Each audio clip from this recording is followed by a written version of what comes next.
jamono ji nga xamante ni fi mu nekk nii da ngeen a takku ba dëgër ne gone Pastef gi kat du nu ko bàyyi aafiyaam ci réew mi gis nañu ci la attaque bi nga xamante ni moom moo ñëw ginnaaw nervi yi ñu nemmeeku woon ci mois de mars lii daal ciy tegu bu Ziguinchor gis nañ Bassirou Diomaye Faye génnoon na wane ay pàcc ak poñ yoo xamante ni dafay wane ne lii organisation la boo xamante ni président Macky Sall moom moo ko def ngir mën a faat ki nga xamante ni moom moo di Ousmane Sonko tey jii lu ni mel daal di amaat ki nga xamante ni moom moo di El Malick Ndiaye bokkee ca Pastef ak lépp lu jëm ci jokkalante gi dëggalaat lu ni mel te en quelque sorte sax nee na fii ak 2024 lu fi dal Ousmane Sonko dinañ ko askanalee wala boo ko kañ cay ne mooy responsable moom moo di njiitu réew mi. su ma waxee leen. su Ousmane Sonko deewee. ñoom ñoo ko rey.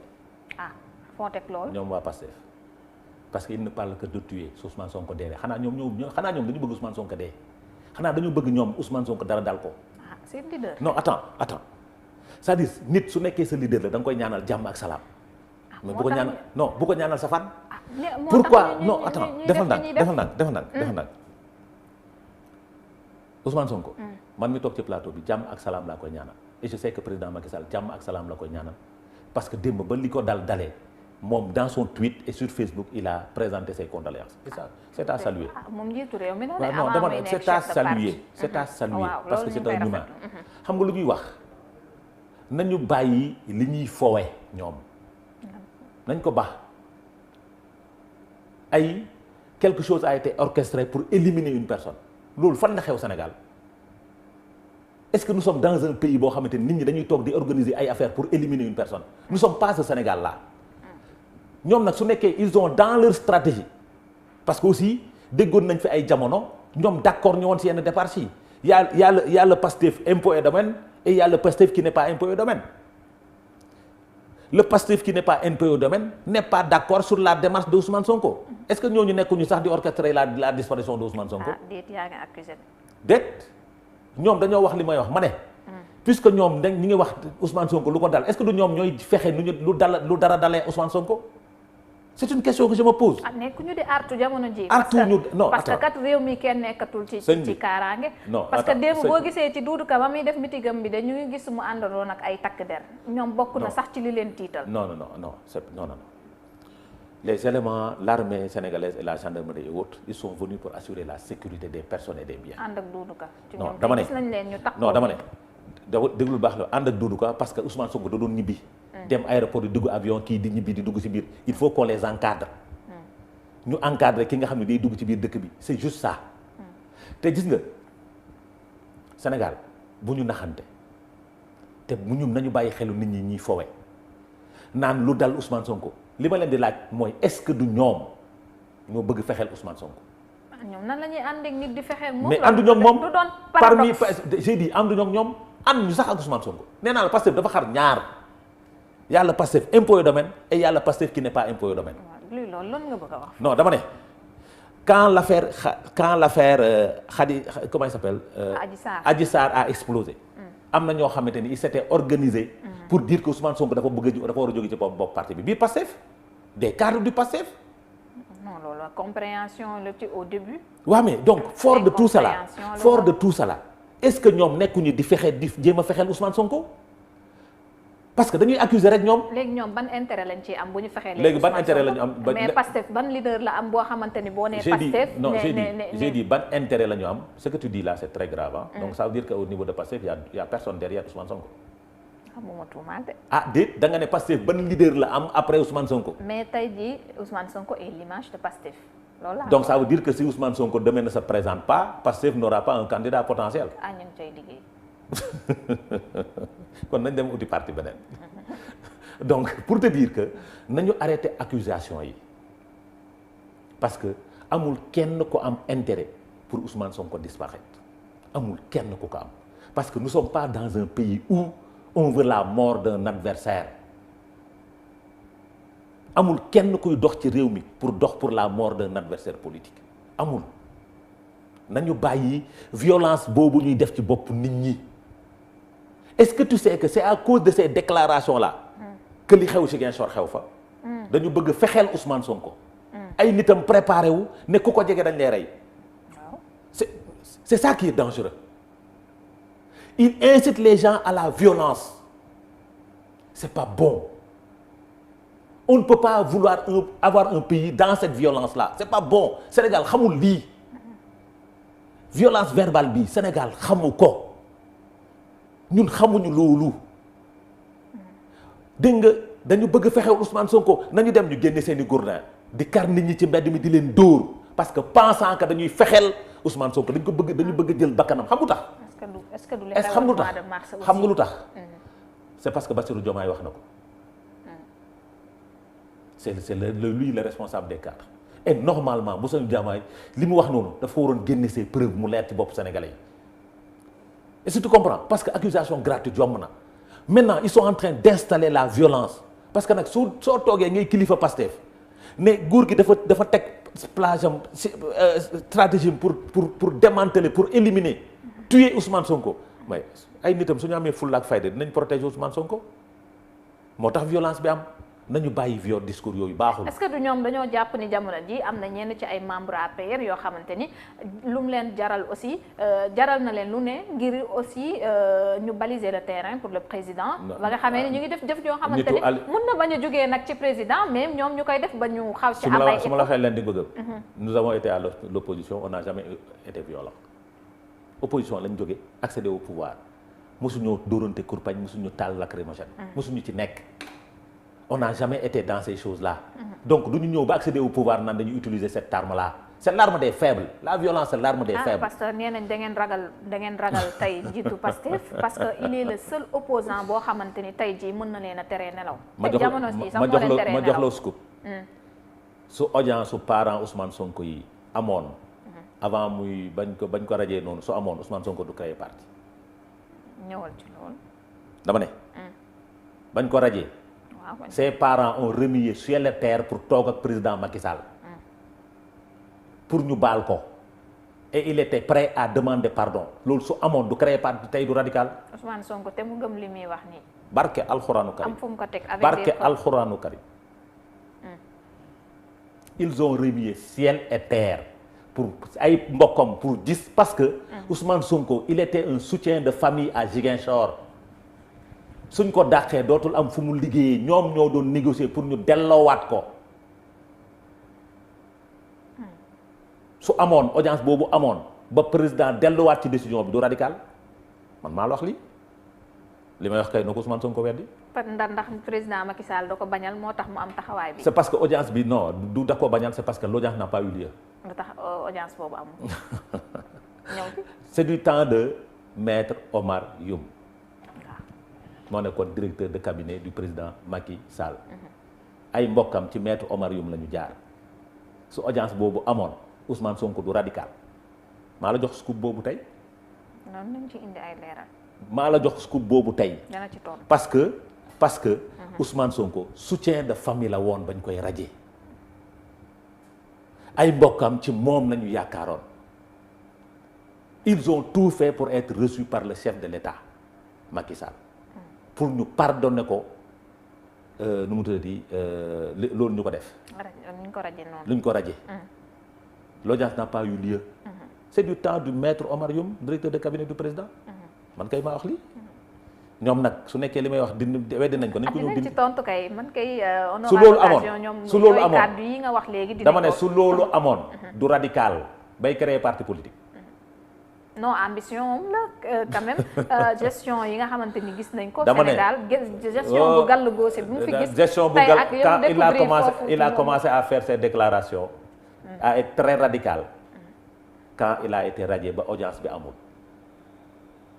parce que nag ay kilifaam dox nañ ci moom Ousmane Sonko ay kilifaam dox nañ ci pour ñu rétablir ko nee naa la audience boobu moo amul. su amoon du radical. maa la jox scoop boobu tey.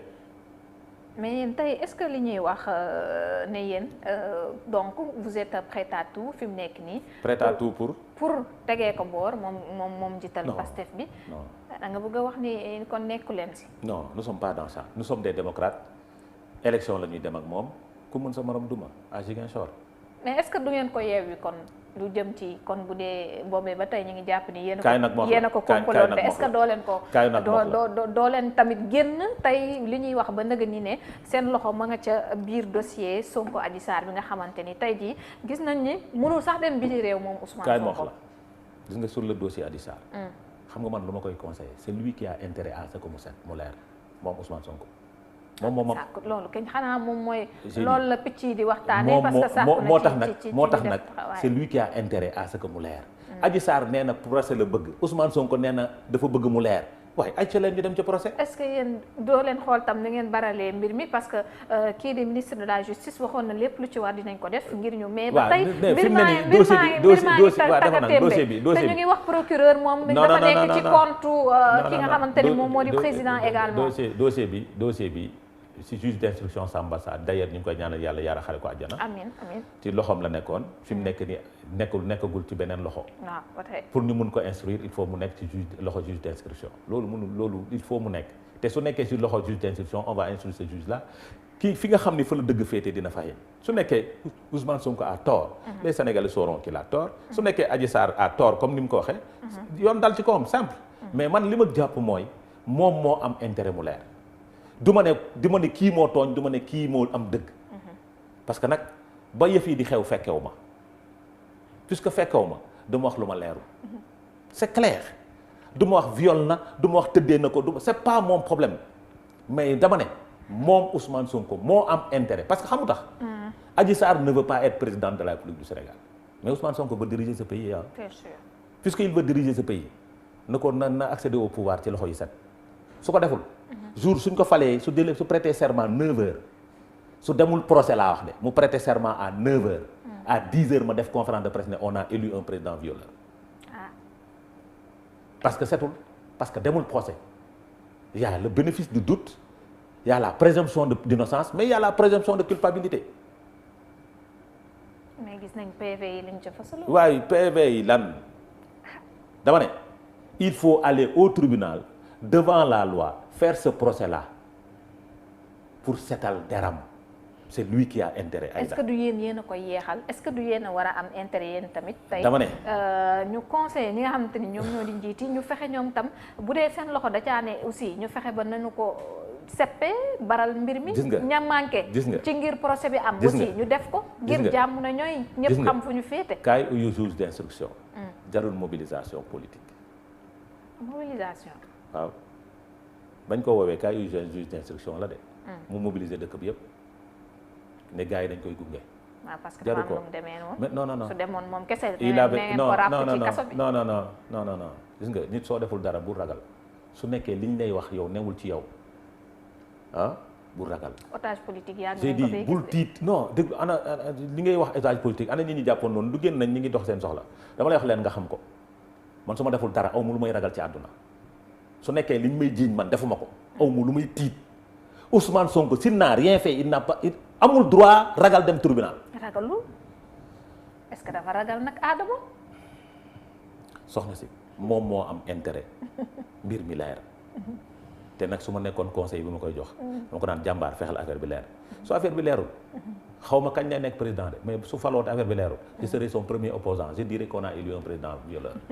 te su boobaa nag coow la fii bari rek parce que ça reste dans la conscience collective loo xamante ni jugé wuñu ko ba ne ko yow defoo dara ça reste toujours dans la conscience collective suñuy doom sax dañ koy fowee ci biir kër gi mon fils su gisee Ousmane Sonko danaan ki dafa violé est-ce que moo violé est-ce que violé wul xaw ma donc il a intérêt parce que su demee tribunal ñu jugé ko non coupable il va tout droit au palais wallahi lu tax loolu. foo ko tegal. si Ousmane Sonko est jugé non coupable. il va tout droit au palais parce qu'il aura la sympathie de toute la population sénégalaise. léegi nag loolu nag. yéen loolu kon xam nga ni moom moo am intérêt. moo nag loolu nag pour est-ce que loolu du problème. dama ne ci régime en place. non j'ai dit déedéet du benn problème j'ai dit li ma wax loolu tax ma ne la c'est lui qui a intérêt à ce que cette affaire-là soit clarifiée. kon yéen loolu est-ce que leerul benn partie ci seen bopp. yaa dara du fi leer parce que lu ñu jugé gul mënoo ko leeral. mais présomption d'innocence. y a la présomption de culpabilité Il y a la présomption de culpabilité. Mais xam nga en matière de droit, on parle que de la présomption d'innocence. Moi, je parle de la présomption de culpabilité. mais dama ne Adama tey jii bu ñu ko àtte woon ba ñu ne Ousmane Sonko mii dara taqalu ko ci di nee nga il va tout droit au palais. Mais bien sûr. mais loolu est-ce que nekkul di nekk ci xelu nit ñi ci ñenn ci ñi bokkee ci mouvance présidentielle bi ba mu jaral leen tey jii comme ñee lu ñu wax ñu acharné wu ci kawam. non fu mu jaar ñu kar ko. non ngir mbir mi di gën a lëj. xoolal fi mu jaar ñu kal ko amul fenn. ça s'est passé à Ziguinchor te condamné nañ violence yooyu ak fu mu mën di jóge. il vaque à ses occupations normalement dans ce pays-là amul sens interdit fenn. nee naa la il a intérêt à ce que ces choses-là soient clarifiées. pour moom au-delà même nekk président de la République. pour ses enfants ay doomam dañuy dem école di jàngi. ay doomam mun nañ xuloo beneen xale. ay doomam yeneen xale yi xasee ko ay doomam parce que setul. nit nag soo nekkee ak moom da nga koy conseiller xamal ko comportement à avoir. gis nga cette affaire là doit être clarifiée pour son intérêt su nekkee moo tooñ nit ñi xam ni moo tooñ mais nag procès boobu du yomb xam nga tax. dañu naan est-ce que xam nga ko mu ne waaw est-ce que mus ngeen séq. xam nga loolu ñaaw na de c'est-à-dire Ousmane Sonko taxaw tribunal. ñu ne ko est-ce que xam nga Adji Sarr. est-ce que mus nga tëdd ak Adji Sarr Sénégal yi di dégg. tu comprends même su nekkee amul ñaaw na. pour une réputation. est-ce que ñaawul ba pare. mais ñaaw na ba pare donc mieux vaut ñu clarifier ko mu jeex benn yoon. moom mu nekk ci jàmm su nekkee deful mu nekk ci jàmm. su nekkee moo def Adji Sarr nekk ci jàmm. parce que ñoom ñaar ñëpp quoi qu'il en soit. sonn nañu. parce qu'ils vivent des pressions énormes que muy nekk Adji Sarr que mu nekk Ousmane Sonko gis nga. man sëñ bi soxna si dama yërëm ay doomu Ousmane Sonko yërëm naa leen lool. sax nga yërëm de. dañuy dem école dañuy foo ay seeni morom suñu tooñee seeni morom lan lañ leen di tooñee sa papa violeur la kàddu jooju ñaaw na te kuy borom kër kuy papa buggoo sa doom di dégg loolu des fois nga toog ci plateau di def débat ñu xas sa doom ne ko sa papa te day saaga ci plateau yi. donc nous devons prendre parce que nous sommes des hommes publics am na comportement ak melokaan boo xamante ne war nañ ko éviter parce que du ñun suñu njaboot lañ nekk homme public moo tax avènement Marseille ñu dóor suma jabar kar ko dóor ko mais dañ koy assumer parce que nous sommes des hommes publics maintenant pour te dire que nañu taxawaat xoolaat mbir yi gis nga que ñiy Pastef naan dañuy jéem a utiliser leneen ak leneen ne dañuy agressé ak yooyu. nañ ko bàyyi parce que ñooy yee violence nañ ko bàyyi. nañ yee violence même bu ñu yeewee tamit ngeen fekk si leen fi loolu est-ce que du violence ci kaw violence. tey jii ngeen bëgg a setal seen bopp. moo dama ne. setal camp be ñëw xam nga du ma setal du ma protéger kii ci violence moom du ma ci protéger kenn. ak fu mu mënti féete amuñu droit di ko doxee amuñu droit di ko def ku yee fitna ci biir Sénégal sa kaw lay këpp. que muy côté pouvoir que muy côté opposition loolu mooy taxawaay bi ban loolu laa gëm